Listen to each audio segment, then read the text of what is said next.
Start recording. Hi YouTube, what's up? We're doing the breakdown of the trailer that you probably just watched. If you didn't watch it, go back and watch the flipping trailer, bro. It's clobbering time! That's just in the cartoon. Hey, welcome back to Screen Crush. I'm Ryan Airy, and this is all Hey, the Ryan. Easter eggs, references, and little things you might have missed. The in the final trailer 61? for 61? Tay wants to see some. No way. There's no way. There's no way. Bro, there's no way. Bro, there's no way. I want to see Galactus grow. Like, I want to see the nigga get big. I personally think I want to see. Hold on. I'm telling you, the words I want to see some size never left my mouth, bro. I'm telling you right now. I personally think I want to see Galactus grow. Right. Like, I want to see the nigga get big. Okay. Because that's pause worthy. That's pause worthy. But I didn't say I want to see him. I want to see some size. That's pause worthy, bro. Huge, bro. He's huge. And I understand if you want to have him like as a palpable threat that we can visually see. Pause. See, nigga, I told you. What are you talking about, bro? Niggas be lying on my name. Yo, not say that, bro. Just chatting for no reason, bro. Anyways. the Fantastic Four First Steps. This trailer gave us so many sweet new reveals of the characters, the villain, and some hints about how this is going to connect to the Fantastic Four's post-credits scene and the Thunderbolts. I can't wait to break this baby down, but No! I haven't watched it. I didn't know there was a post-credits scene. Like, a link to the Fantastic Four.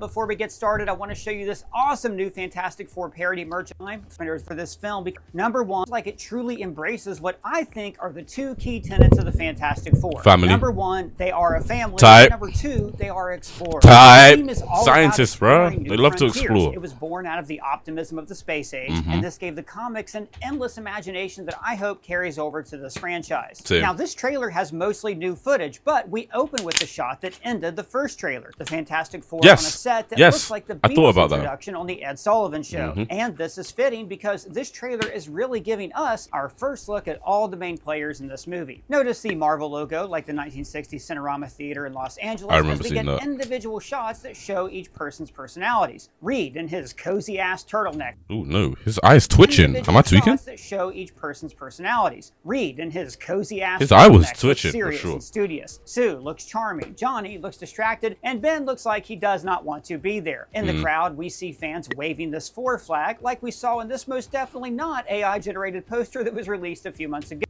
AI generated? Oh wait, look at the fingers. Hold on. 1, 2, 3, 4 fingers. Yeah, AI. Gotta go. W stream. Thank you for coming, Johnny.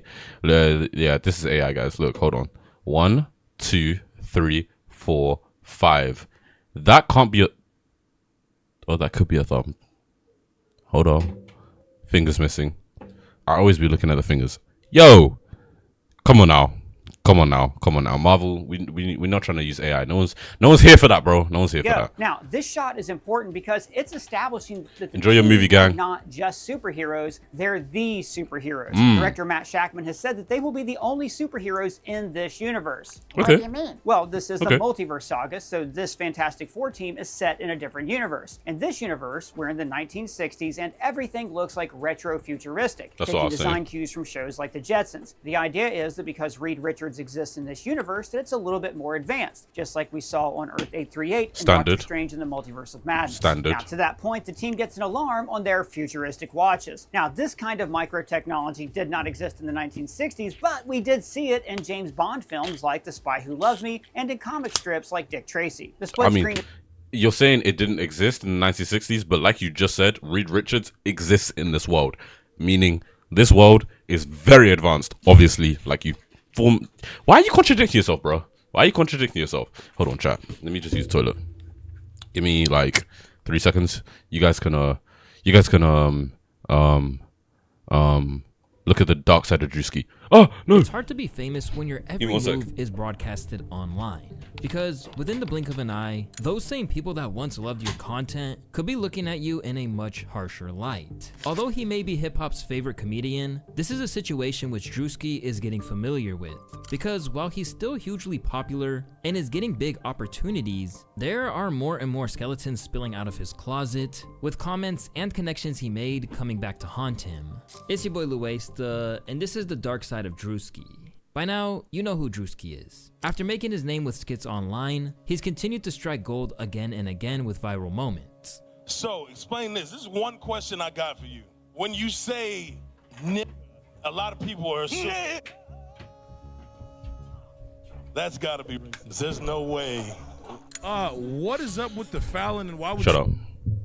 We're back. It's clobbering time. That's just It was born out of the optimism of our first look at all the main players in this movie. Notice the Marvel logo, like the just superheroes in set in a different First, it's a look. Now, to that point, the team gets an alarm on their futuristic watches. Now, this kind of micro technology did not exist in the 1960s, but we did see it in James Bond films like The Spy Who Loved Me and in comic strips like Dick Tracy. The split screen is also a fun callback to Saturday morning cartoons that would often employ this technique. Now, no references from the 1960s immediately pop to my mind, but of course, this is also similar to 80s cartoons like Voltron and the Power Rangers in the 90s, where every character is shown in a split screen as they combine their powers. And the visual of these four hands is also similar to the iconic panel from their origin when they put their hands in a circle and pledge to use their powers for... Am I reaching? Am I reaching? Hold on. Panel am I reaching? Their powers. And the Are we not seeing the X-Men? Oh, am I reaching? Am I reaching? Chat? Am I reaching? The visual of these four hands is also similar to the iconic panel from their origin when they put their hands in a circle and pledge to use their powers for good. Now, of course, we've seen split screens used in a superhero film before. Thank you. That's what I'm saying, bro. Tried out this technique to make the film feel a little bit more comic booky. It didn't really fit the tone of that movie, but if they decide to use it all through this film, I'm guessing it's going to fit the optimistic tone that Matt Shackman is going for. I see now, that. If I had to guess, you're 100% reaching. Look, they've already said that they're trying to get the X-Men involved. They're doing the, multiversal thing. I don't think it's a reach. The scene happens very early in the movie to show the team fighting a threat that seems unrelated but becomes important later on. For instance, there was this Little Caesars pizza box that introduced us to the monster Giganto, who is a subterranean dweller controlled by the Mole Man. Now, the Mole Man was the very first opponent that the Fantastic Four ever faced in the comics, and there are rumors that John Malkovich is playing him in this movie. Malkovich. Now, if that's the case, they don't hire John Malkovich for the first 10 minutes of the film, and I think he would help the team against Galactus in the third act. Hey, person, I just want to say, you're looking pretty trim these days. Hey, thanks, man. That actually means a lot. Shut up, dog. The other day, the next day, I felt terrible, like I was hungover. And then, and I'm not making this up, this is right when I was contacted by an electrolyte drink company called Element. Their isn't even try, bro. After 8 milligrams by Divine the next right now purchase. Salt raspberry by give our exclusive to get a stack of the variety. I mean, get your money, bro. And the Ted Gilbert Show seems like a counterpart of the Ed Sullivan Show, which is the variety show that introduced America to acts like the Beatles, Elvis, and most importantly, the Chipmunks.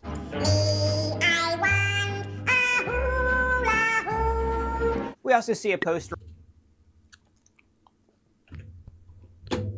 This is not Alvin Theodore and flipping Simon, bro. That's not them. I can tell you that for free. Wall that looks like Johnny Storm with a bunch of sports cars. Now in the comics, Johnny is... How can he see? We also see a poster on the wall that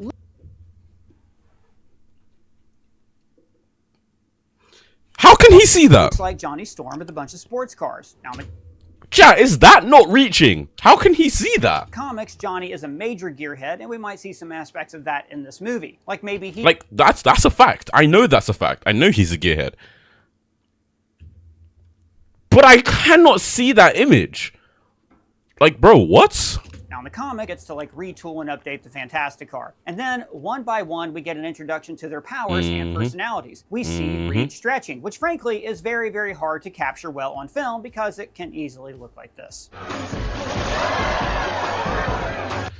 Everyone is always talking about how this looked and they don't like it. Personally, I think that's what he's gonna look like. Everyone's trying to get him to look like Luffy or something. Bro, Reed's powers are uncomfortable to look at. He doesn't like his powers. He doesn't like how he looks when he uses powers. He doesn't like anything about his powers, and he has to learn to like them.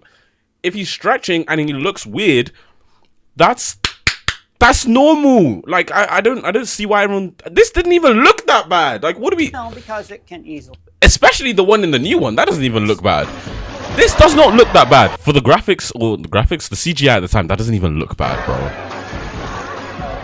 And then, Invisible Woman And it's cool that she already has the name the Invisible Woman, because all through the 1960s and well into the 1970s, she called herself the Invisible Girl. Sue actually spent the early comics being mostly a damsel in distress whose only power was to turn invisible and be attracted to Namor. Later issues added invisible force fields to her power set, which slowly made her the most powerful member of the team. Like, she could just put a force field inside your brain and kill you immediately. Yeah, that is in this insane. movie, she's That been is upgraded insane. to field leader of the team. I also like how they show her force fields in the movie. Now, it's difficult to make invisibility look cinematic, so instead they went more translucent. Or maybe we can see the force fields, but people in the movie can't. And then after a crowd cheering shot, probably after the defeat of the Mole Man, we see the Human Torch flying through this retro skyline. Now, throughout the trailer, we see Manhattan billboards that show us how the genius of Reed Richards has changed this world. This sign on the left says that it's out of this world. Now, we can't actually see what they're advertising, but this does show how the sign on the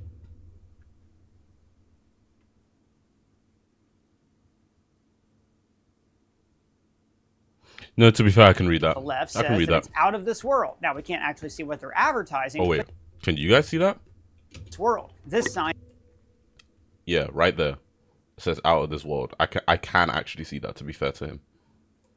Yeah, to be fair, I can see that, bro. on the left says that it's out of this world. Now, we can't actually see what they're advertising, but this does show how the idea of science fiction and fantasy has captivated the people of this period because of the presence of the Fantastic Four. Johnny then flies by a billboard of himself for Coppertone suntan lotion. So a few things to see here. One, this is the official tanning lotion of the Fantastic Four. Right. Notice that we see a red and yellow 4 logo. And two, it's a kind of futuristic billboard. It's animated, there's a fire effect, but it is not a modern day LCD screen. So this shows us how, in some ways, this version of the 60s is more advanced, but in other ways, it's still further behind the technology of today. Seeing Johnny on the billboard hits home that he is a celebrity heartthrob. I love you, Johnny! And then Yeah, I we had see a the thing on embarrassing Yancey moment. Street where Said Ben the same Grimm thing. grew up in the comic. Now, it's a rough neighborhood, but the people there still stick together. Very much inspired by Jack Kirby's boyhood neighborhood on the Lower East Side. In fact, Kirby actually based Ben Grimm partially on himself. And later issues even confirmed that Ben, like Jack Kirby, is Jewish. Kirby was really the driving creative force behind these comics, and Susan was even named after his daughter. Now, in the comics, Ben is often terrorized by his old street gang, the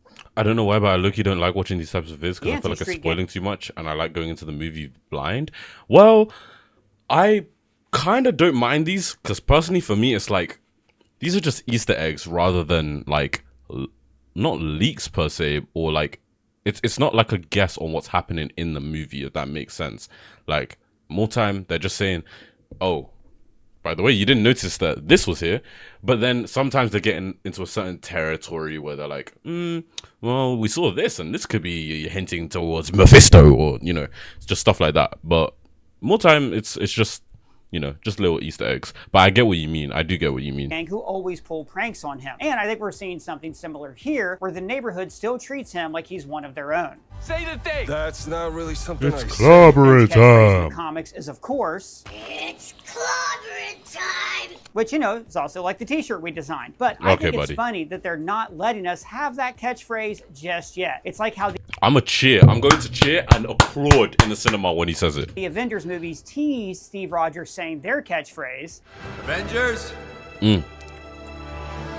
but they waited until the team was fully Assemble. This also plays a hero. In the comics, he's constantly depressed because of his monstrous appearance, and this leads to him having problems with his temper. The reason Johnny is always pranking him is to make sure that he doesn't take himself too seriously. Also because Johnny is an asshole. In the street, we also see Maisel's Deli, and this is the name of a deli in the comics when Ben actually took Galactus out to lunch. Just say right now? Yeah, so How?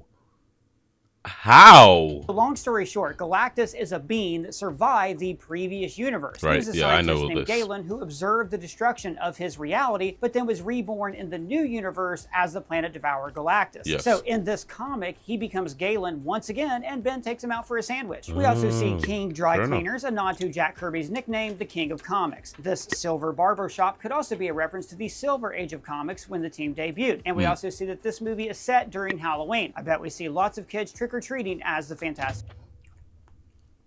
Am I one of the only people that didn't rate WandaVision as highly as everybody else? I personally didn't think it banged as much as everybody else thought it banged. If there was a show that I liked that no one else really liked, it would have been Moon Knight. I love Moonlight, but everyone else was like, nah, Moon Knight is trash. Moon Knight is trash. People were putting the Captain America show over it, which I liked, but I like Moon Knight more. And then people were like, nah, it's bad. And then they were raising WandaVision to a pedestal, and I was just thinking, that's what I'm saying. Moon Knight was hype, bro. WandaVision was not that good, in my opinion, personally. I felt like it could have been, but it didn't reach what I thought it could have reached, in my opinion. And then off the back of that, Doctor Strange and Multiverse of Madness with Wanda, I did not like that film. Did not like that film at all. At all. I like America Chavez. She's cool. I didn't like that film. Four. But Ben resists his catchphrase saying, That's just in the cartoon. which is true. Ben did say that in the 60s and 70s cartoon a lot. It's But side note, clobbering that cartoon time. did not feature Johnny Storm because his animation rights were tied up in a different show. So that's why they originally introduced the robot Herbie as the fourth member of the team. We actually see Herbie in this shot later on, and they actually built several practical puppets of the robot. This is why I wish I lived in America sometimes. Augmented his appearance with CGI. Johnny makes a 4 in the sky. Now, in the comics, this is how he summons the team when there's danger. But Reed was actually the first person to make a Sky 4 with the flare gun in Fantastic Four issue 1. Then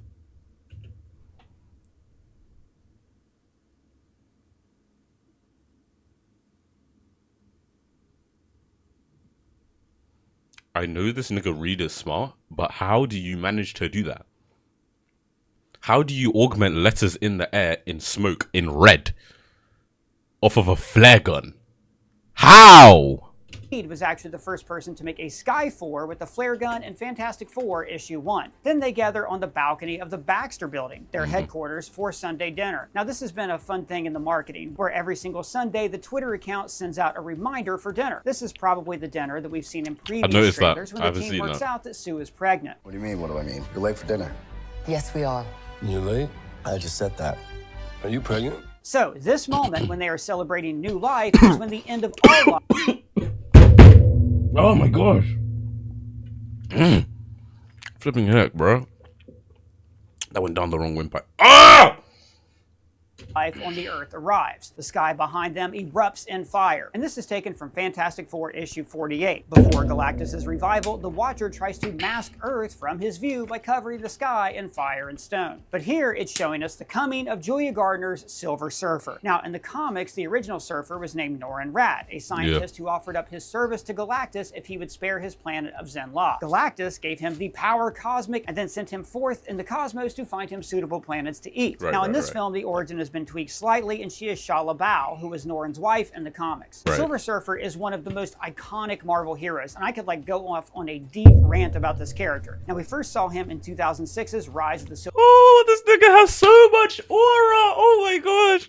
He has so much aura, bro. Surfer, where he was played by Doug Jones. And frankly, he was the highlight of that movie. Yep. In the shot of Times Square, we see a B movie called Attack of the Fungi, and on the far right, this is the rocket of the Fantastic Four. But this looks like their origin rocket that we've seen in previous trailers. The one they took into space to fly into cosmic rays that gave them their powers. And but so what we does that also mean? saw a separate rocket in the Thunderbolts post-credit scene, which I'll talk I don't know if I want to hear about that because I want to watch Thunderbolts, but hey. about a little bit later in the video. Okay. Then they're standing in front of the Fantastic Car, which has been reimagined as a 1960s hot rod that flies, Phil Coulson's dream car. Lola can keep up. And then we finally get to see the arrival of Galactus. His ship emerges over the Earth, similar to the Star Destroyer dwarfing the Tantive 4 in A New Hope, or the attack ships approaching an Independence Day. And then we see this shot of a footprint leaving a 4 in the dirt. So here's what I think is going on. When Galactus arrives, he lands his ship on the moon to prepare his World Eater engine to devour the Earth. Now, this What's up with the sizing, bro? I really not to be that guy, but actually what's up with the sizing? I'm not trying to find a problem. I'm very excited for the film. It looks great. It's going to be good. I know it's going to be good. But Galactus is bigger than the flipping moon, bro. And if he's inside of the ship should be bigger than the moon. I'm assuming they're doing the thing where he can get bigger, get smaller. But at least let him arrive and we just see his eye, the size of the flipping Earth. Like that's tough, bro. The space age in the actual 1960s was framed as a space race to the moon, the United States versus the Soviet Union. This competition is what birthed the idea of the Fantastic Four, who were trying to get to the stars before the commies. In JFK's inaugural speech in 1961, he pledged for America to put a man on the moon. And I think that here we are seeing the Fantastic Four are actually the first humans to arrive on the moon. They don't plant the flag, but they do leave their footprint with their logo in the dirt. And this also ties into the movie's title, First Steps. This is showing how it's the first MCU movie about the Fantastic. Do you guys think that flag is still on the moon? I look at, like, there shouldn't be any wind. But if the moon has any sort of atmosphere and there is wind, do you think it just got blown off, like, and it's just in the atmosphere? Or, like, just in space? Four, but it's also about how the team is taking their first steps into the cosmos. And then we see the team in their... Yes, it's still there. I checked. Oh, thank you. I appreciate it. Next time, can you take me with you to go and check? And just, like, give me a debrief on how you got there so I can, you know, take some other people. Spacesuits approaching what I assume is Galactus's world-devouring machine. But there's also a possibility that this is on an alternate Earth. Like later in the trailer, Reed says, "We are going to find a solution. We are going to make it right." And this idea consumes Reed in the comics. He believes that there is always an answer. For instance, one time after a few consecutive years of really bad luck, he decides to search the multiverse for answers. So he designs a multiversal bridge, like the one that we saw him drawing on his chalkboard in past. His little bots, like Hubert bots and stuff, look like Wally. Designs a multiversal bridge, like the one that we saw him drawing on his chalkboard in past. Say drawing again? So he designs a multiversal bridge, like the one that we saw him drawing on multiverse for answers. So he designs a multiversal bridge, like the one that we saw him drawing sorry, on his chalkboard in past trailers. This leads him to discover something called the Council of Reeds, a group of his variants that aren't tied down by their families. There's so many different this also means that they don't have a moral compass, and let's just say that things don't go very well. So it Holy could be moly. that in this movie, Reed and the team have used this multiversal bridge to go to an alternate Earth to see if they can get help stopping Galactus. And maybe instead they find 616 MCU. It could be any timeline. We could see some. Niggas were saying it was a reach. I'm just saying that on every single other Earth, Galactus always wins. This press conference is likely just before this mission when Reed tries to sprinkle a little bit of optimism on them. The four of us will face the danger. We will protect you. That quickly gets crushed. So after we see this looming doom, we then see their new hope, little Franklin Richards. Now in the comics, Franklin is a mutant who grows up to be one of the most... Bro, Zenez. Nigga. I'm just... It's there, like... powerful beings in the universe. Seriously, he's even better than Wanda Maximoff when it comes to shaping realities and creating universes. Yeah. Now, I doubt if we're going to see any of those powers here. I'm hoping he just remains a tiny little symbolic guy to show the team that their literal future generation is at stake if they can't save their world. This shot is Sue looking down at Franklin's crib while Reed tries to comfort her. But then, to show us how hopeless this is, Galactus looms over the city. Notice how... Hey, that could be a metaphor for how I'm lying. I was gonna say it could be a metaphor for how Galactus is looking over the Earth like his little crib, and he's gonna, you know, protect. Nah. That nigga wants to consume us all. In the East River, the Baxter building leads to the rocket launching platform, and we also see other futuristic buildings added to the skyline. That looks after beautiful. This amazing fist bump with Herbie, we go into trailer action mode, bro. With shots of Galactus stomping through the city like a kaiju, and this movie poster for the Lone Note. Don't get me started on flipping kaijus, bro. Godzilla. Oh my gosh. Oh, don't even get me started on Godzilla. Sergio Leone's spaghetti westerns of the 1960s. And we also see an ad for a hover grill, which I am assuming is one of Reed's patents that made him a millionaire. But as I've said... A hover grill. That sounds cool, but air fryer clears. Past breakdowns, that's a terrible idea. An open flame is the last bit of technology that needs to float around your yard. What? No one's ever asked for that? Woo!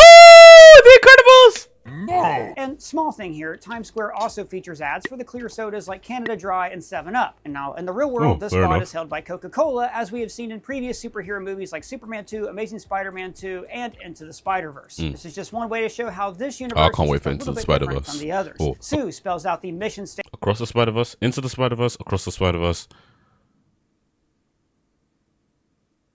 Beyond. That's it. Beyond the Spider-Verse. Statement of the team. Family. It's about connecting to something bigger than yourself.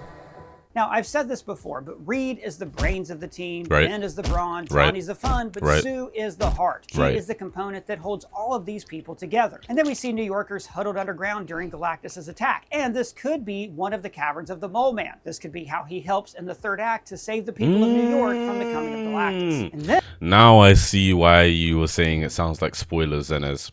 Because that's a really good theory. we see a sky beam next to the... Speaking of Beyond the Spider-Verse, when is that coming out? 2027, 2028, something like that. Not soon. But trust me, when that comes out, I don't know if it will beat The Incredibles as my favorite movie, but wait, I'm about to burp. There we go. There are a lot of movies that I have, not a lot actually. I have a list of my favorite movies. It's already written on there. It's just now a matter of where it goes in that list. The Eiffel Tower and miles away from another sky beam. So it looks like... Oh, shoot. I didn't even clock that was the Eiffel Tower. Oh, shoot. Yo. Okay. A sky beam next to the Eiffel Tower. A little bit of world building. I didn't even see that. I didn't even see that. Like the sky Reed has beam. built these devices all around the world as a shield against Galactus. What if that's just LA? Because they have... Is it LA? Or Las Vegas? They have their own Eiffel Tower. Like, that might not be Paris. Because... I don't know. What? Is that like the UK? It could be. Oh, wait. There's another one here. Okay, maybe. Sorry. Like Reed has built these devices all around the world as a shield against Galactus. Or, you know, A suit of armor around the world. Or these could be weapons, maybe devices that draw power from the Earth's core to fire energy at Galactus, which frankly would probably just make him hungrier because that's like an appetizer. Yeah, I was about Guys, to say, I really hope that's not we're the done with case. sky beams, we get a whole planet full of them. If it ain't, bro. And then we see Don't shots fix to it. emphasize their familiar relationships. The siblings Sue and Johnny, and the best friends Reed and Ben. And earlier I mentioned that the movie appears to start at Halloween. clobbering time. Ben has a beard. So it seems like there is a long passage of time here. Maybe an entire year where Sue gets pregnant, gives birth, and Reed has time to build these large devices. Maybe they get a warning. And They then get a we warning, our I best think. look yet of the Human Torch, and I love how the texture of his uniform gives him these vertical lines that give him an appearance straight from the comics. Yep, Now the I like trailer that. actually doesn't give away very much. I mean, I've speculated a lot in this video, but I'm sure I'm wrong about a lot of this. But I will say that in the original Galactus trilogy from the Fantastic Four issues,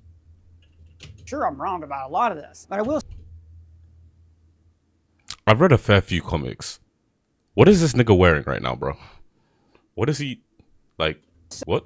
I've never seen this in the before. original Galactus trilogy from the Fantastic Four issues 48, 49, and 50, the key to defeating Galactus was two things. One, the presence of the Watcher. Now, in the series What If, he was voiced by Jeffrey I need to go back and Wright, read who like the could be playing OG him in comics. this movie. In fact, Colton Watermelon looking at? That's what I'm saying, bro. on our TV but doesn't know it, so please don't tell him, thought that he spotted the Watcher hold on, in the what did movie. he say? In fact, Colton Ogburn, series What If, he was voiced by Jeffrey Galactus was Is he saying the two Watchers? things. One, the presence of the Watcher. Now, in the 9 and 50, the key to defeating Galactus was two things. One, the presence of the Watcher. Now, in the If I get to see the Watcher on the big screen again, I'm gonna be happy. series What If, Because I mess with when he becomes aware.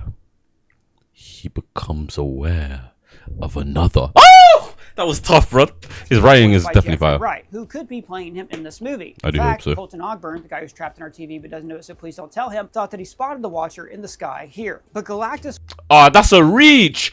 That's a reach. Zenez, call this out. That's a reach, nigga. What? was awesome. Yo, no, bro. Tell him, thought That's such a reach, bro. Nigga, spam reach. Say something, bro. What?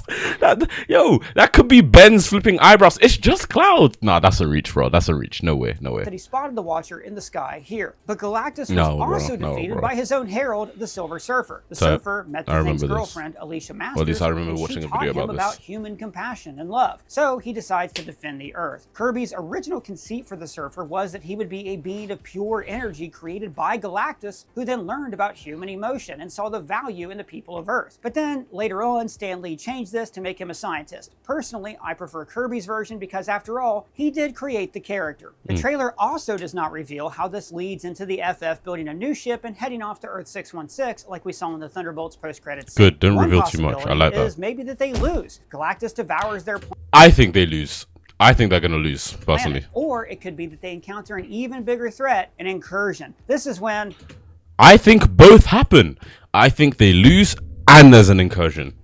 Go ahead, Other Reed. An incursion occurs when the boundary between two universes erodes and they collide, destroying one or both entirely. So I what think if the movie both happen. ends with the team thinking they've won, but then an incursion appears? They would have to travel to another universe to do something about it. Guys, don't forget to click our link below to try out Element. You will not regret it. This stuff is amazing. Hell no. Hell no. Hell no. We're having white rock around here.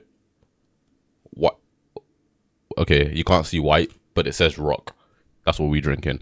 I love seeing more of the multiverse. Same, but I just hope they don't overdo it. Do you get what I mean? Like I like the multiverse. I like what it can bring, but I hope they don't overdo it to the point where it's like, good movie. Here's a multiverse. Good movie. Here's a multiverse. Like, yo, let's calm down a little bit on the multiverse. A movie that I do not want to see any multiversal nothing is the next Spider-Man film. I am one of those people. I want it to be grounded, okay? I want it to be grounded. I've heard apparently the Punisher's going to be in it. That makes me happy. I want to see Kingpin. I want to see his people that he fights, his street villains. Yeah, I get that. I think there's just most X-Men stuff. It's been too long. I agree. Obviously with Deadpool and that, you know, we know they're coming. But yeah, no. Spider-Man, I want to see grounded things. Yes, the Punisher. Yeah. That's what I want. What more do you have to say, bro? My new workout. Nothing else. Okay, cool.